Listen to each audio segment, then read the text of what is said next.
షారా జీవించిన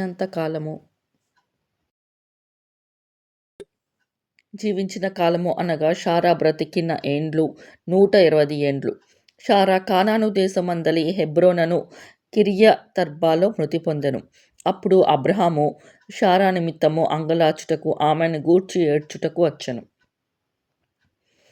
సారా ఒక ప్రత్యేకమైన స్త్రీ. వాగ్దాన దేశంలో మృతి పొంది వాగ్దాన దేశంలో అబ్రహామునకు కలిగిన ఏకైక స్వాస్థ్యమైన మక్పేలా గుహలో పాతిపెట్టిన మొట్టమొదటి విశ్వాసి. ఎంత వయసులో మరణించిందనేది ఒక్క షారా విషయంలో తప్ప మరి ఏ స్త్రీ విషయంలో పరిశుద్ధ గ్రంథంలో ప్రస్తావించబడలేదు.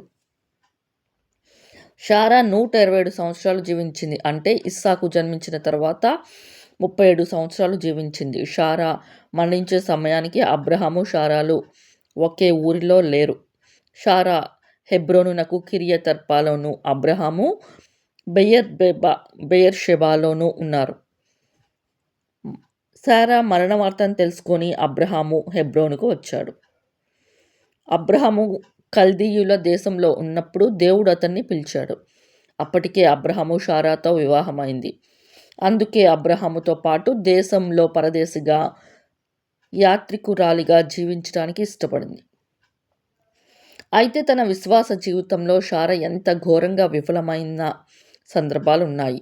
అబ్రహాము చెల్లెలని అబద్ధం చెప్పటానికి ఇష్టపడింది.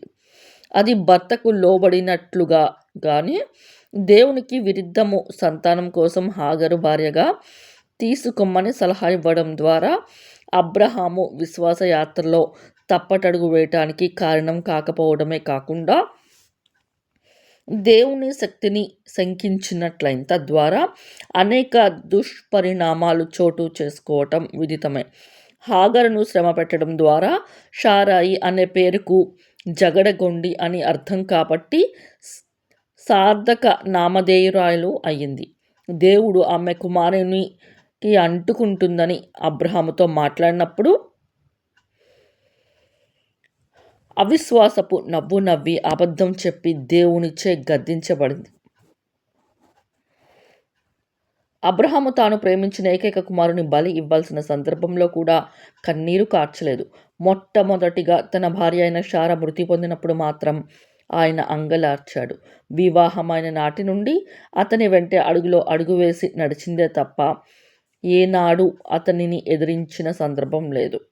అబ్రహాంతో చేసిన నిబంధనకే కట్టుబడి ఉంది తప్ప వాటినెప్పుడు మీరలేదు.